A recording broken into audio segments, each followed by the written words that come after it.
Em primeiro lugar, pouca gente no Brasil sabe o significado de democracia. Tem um bando de corno aqui no chat. Tô vendo aqui, os caras estão falando... corno, mas tem corno. Os caras falando que você vai beber copo de leite ao vivo aqui. Porque tem... Não, eu bebo leite de...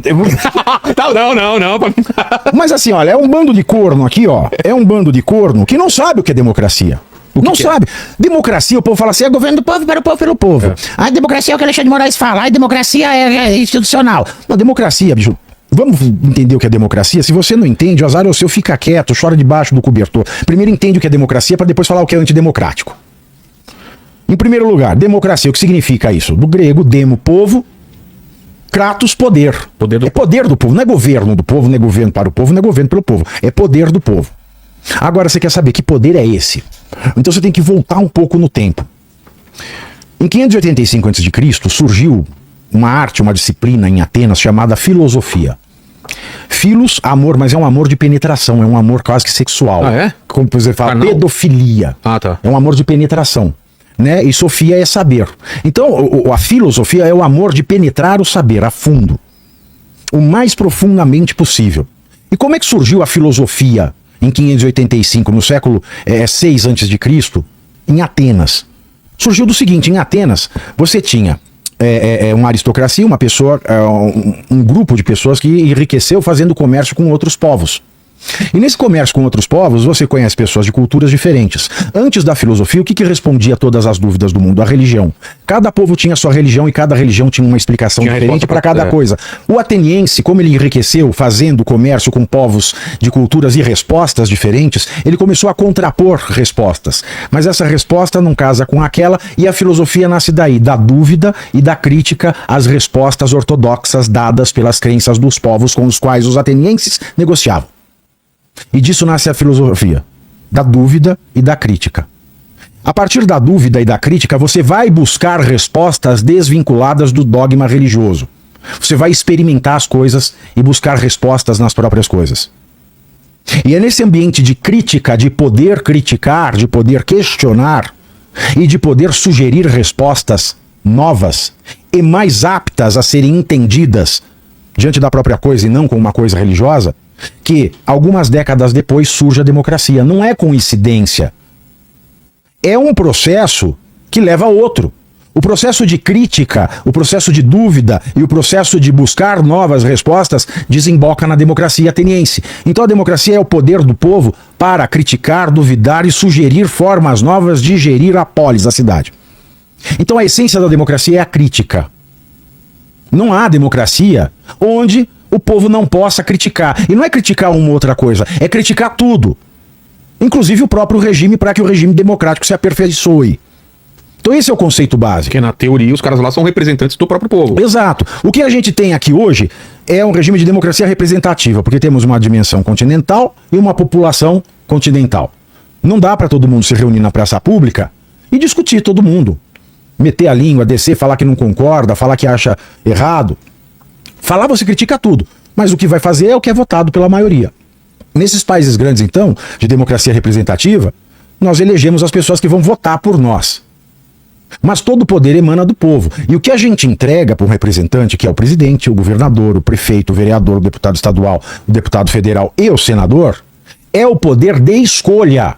Porque o nosso poder de crítica permanece, senão a democracia morre. Porque o poder do demo, que é povo no grego, é o poder de criticar. Em especial criticar o que se faz com a coisa pública e quem faz o que com a coisa pública. Que é o juiz, que é o promotor, que é o político, que é qualquer autoridade que lide, que se enriqueça, que tenha o seu sustento vindo da administração da coisa pública. Que é a obra, que é o fazimento da lei, que é o direcionamento de emenda, que é a administração da justiça.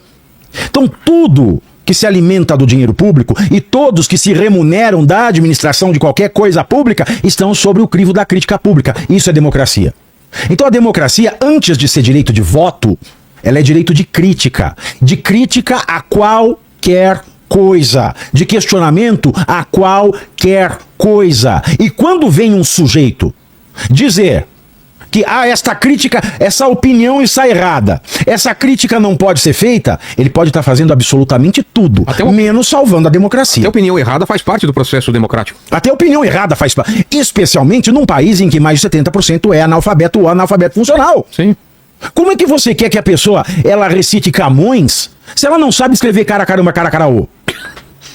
Não dá, porque é isso que parece. Aí fala assim, nós vamos às redes sociais, nós temos um muito discurso odioso, são pessoas muito odiosas, são pessoas muito agressivas. Olha pro povo brasileiro, não tem emprego, não tem perspectiva de vida, paga imposto pra caramba. Se agora vira emprego informal pra caramba. Se vira informal, se vira em 200, o governo taxa, é imposto. Você não tem segurança, você não pode falar com o celular na rua. 30% dos homicídios são solucionados. 0,1% dos estupros dão cadeia. Putz. Você não tem água e esgoto. 50% da população não tem água e esgoto em casa. A vida é uma desgraça. Você quer que fale o quê, bicho? E ainda por cima não sabe interpretar texto. Não sabe, mal sabe ler e escrever. Que se dirá interpretar um texto? Aí você vai falar, o povo tá escrevendo na rede social, vai escrever o quê? Batatinha quando nasce? Mas lá na Grécia, como que o povo tinha acesso à reclamação? Como que eles reclamavam? Como que eles... Na praça pública. Então, aí a gente perdeu esse lance da praça pública. Perdeu-se. Aí vieram os meios de comunicação. Mas a praça pública se tornou o Congresso. A gente elegia... E nós, comuns do povo, a gente criticava no bar, na aldeia... No churrasco, exato, na empresa, a gente discutia... Mas tudo bem, a gente era obrigado a ouvir a Voz do Brasil e horário eleitoral gratuito, que era o político mentindo pra gente, a torto e a direito. Então a gente ouvia lá o debate ali. A rede social mudou tudo, bicho. Pode crer. A rede social fez voltar a praça pública. Virou a nova praça pública. Aí... Até a parte do linchamento, né? Até a parte do linchamento. Por quê? Porque a gente não tem educação cívica. A gente não sabe ler e escrever. A gente não sabe o que está na Constituição. Como é que você quer esperar a educação? Como é que você quer que uma pessoa dê aquilo que ela não tem? E olha que o brasileiro é um povo muito bom, cara. O brasileiro é um povo de muito caráter. A maioria do brasileiro é gente decente, é gente de bem. Que é gente que tem Deus no coração. Porque se não fosse, isso aqui já tinha virado uma guerra civil. É verdade. Porque a maioria da população não tem nada a perder, se você olhar bem. Você não tem água e esgoto em casa. Segurança. Aí você vai falar assim, estamos informatizando o ensino público, e vai pôr o computador dele onde? Em cima da fossa? Essa é a realidade do brasileiro, que quem tá no Leblon não sabe. Quem tá fazendo o L achando que tá bom não sabe. O ministro da propaganda lá, o Goebbels, o Sidônio, hoje, que assumiu, falando que o governo brasileiro em 2 anos melhorou a economia, melhorou tudo, o Brasil é outro, e as pessoas só criticam porque a informação não chega na ponta, porque a extrema-direita, ela vem com a desinformação e a pessoa não sabe. Como se a vida tivesse uma maravilha e ela só não sabe que tá uma maravilha. Pô, caramba! O cara tem a maior rede de televisão do mundo, que é a Rede Globo, que é uma empresa privada, mas nenhuma emissora de TV no mundo tem tanta audiência quanto a Rede Globo. Ele tem verba na Secom em todas as outras emissoras de rede aberta. Ele pode entrar em cadeia nacional a hora que ele quiser para falar a mentira que ele quiser. Ele tem uma TV estatal. Ele tem aquela porcaria da Voz do Brasil. Ele tem dinheiro na Secom para publicar em todo quanto é lugar e a informação não chega na ponta. Não, me desculpa. Porque se a vida do povo tá boa, não tem fake news que faz. Se eu tenho emprego, se eu tenho comida na mesa, se eu sinto que o meu imposto tá me dando segurança, se eu sinto que o meu imposto tá educando o meu filho e que quando eu preciso de um hospital eu sou atendido, como é que eu vou cair numa cantilena de fake news extremistas se a minha vida tá boa? Não, você só reclama do governo porque a tua vida tá uma porcaria. A fake news não deixa você sem atendimento no hospital se tiver hospital, médico, equipamento e medicação. A fake news não deixa você analfabeto se você tiver uma escola com um professor capacitado. A fake news não rouba o teu celular na rua. Então, assim, eles inverteram tudo. Inverteram o conceito de democracia, porque quando você esvazia o conceito de democracia, o que é que você torna a democracia? A ditadura, o totalitarismo. Que você esvaziou a democracia, qualquer coisa é democracia, logo qualquer coisa pode ser chamada de democracia. Então eu vou ser totalitário e me chama democrata. A mesma coisa com o conceito de genocídio. Quando você esvazia o conceito de genocídio, como fizeram no governo Bolsonaro, você esvazia, por ricochete, o conceito de humanidade. Então qualquer coisa é um crime contra a humanidade e qualquer coisa não é um crime contra a humanidade da mesma maneira. A pessoa que morre de Covid é um crime contra a humanidade, mas a população que morre de dengue não é. Porque quando você esvazia os conceitos, você usa as palavras do jeito que melhor lhe aprouver. Queimada um ano é culpa do governo e no outro ano não é mais culpa. Exato, que nem a imunidade parlamentar. Marcel Van Hatten criticou lá o Andrógeno, que é o diretor da Polícia Federal. Andrônico, sei lá que nome tem, é um puta nome feio. Aí o Marcel Van Hatten tá sendo agora, tem inquérito. O cara tem imunidade parlamentar, pô. Por que ele tá num processo? Aí vem o ministro e fala, mas institucional, porque tudo é institucional agora. Institucional, a liberdade, a imunidade parlamentar não pode ser um escudo para cometer crimes. Aí vai a Erika Hilton, caga na cabeça da Michelle Bolsonaro. Aí a Michelle processa a Erika Hilton. Aí ela pode falar porque ela tem imunidade parlamentar. Então quando você esvazia o conceito, você usa seu bel prazer. Isso é uma tática antiga, não é uma coisa nova. Tem um judeu que sobreviveu, acho que foi Auschwitz, o nome dele é Viktor Kemplerer. Alemão, judeu, sobreviveu a um campo de concentração e escreveu um livro bárbaro, que se chama Lingua Imperii Tertii, que é a linguagem do Terceiro Império, a linguagem do Terceiro Reich. Sim. Ele é filólogo, é um dos maiores estudiosos da origem das palavras. Ele fala que um governo totalitário só consegue ter sucesso quando ele consegue esvaziar conceitos, esvaziar as palavras de seus conceitos e realocar as palavras que semioticamente, no imaginário popular, são coisas boas para ações ruins. Que é o que Alexandre de Moraes está fazendo, por exemplo, ao dizer que as suas ações inconstitucionais, ilegais, arbitrárias, criminosas e antidemocráticas são democráticas, porque o conceito foi esvaziado, então ele consegue jogar para qualquer lugar. E com esse discurso de defesa da democracia, ele consegue tudo, menos salvar a democracia, porque essa ação não tem como você salvar a democracia com um ato antidemocrático. Aliás, democracia não é uma coisa, não é um ente por si subsistente. A democracia é um estado de coisas, é um estado de ação. A democracia é um procedimento.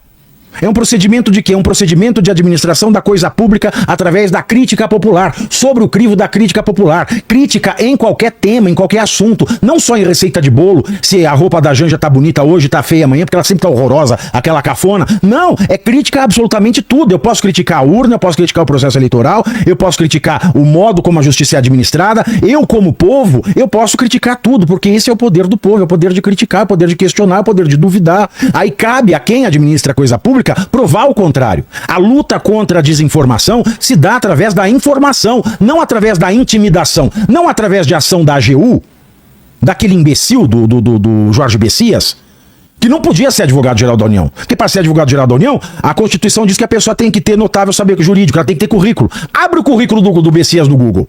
É de dar dó. É de dar dó um currículo daquele. Você fala, como é que pode uma pessoa sem um requisito, sem nenhum, parece o Toffoli no STF, zero requisito constitucional para ocupar o cargo que tem. Aí você vê ele fazendo essas ações para intimidar as pessoas, porque às vezes não é nem desinformação, é desopinião. Você opinou de modo errado. Não, a informação é verdadeira, mas a sua opinião é falsa. A sua opinião deslegitima a ação institucional do não sei... faça-me um favor. Isso é incompatível com a democracia. Enquanto a gente não souber que democracia é poder do povo, poder de quê? Poder de duvidar e de criticar?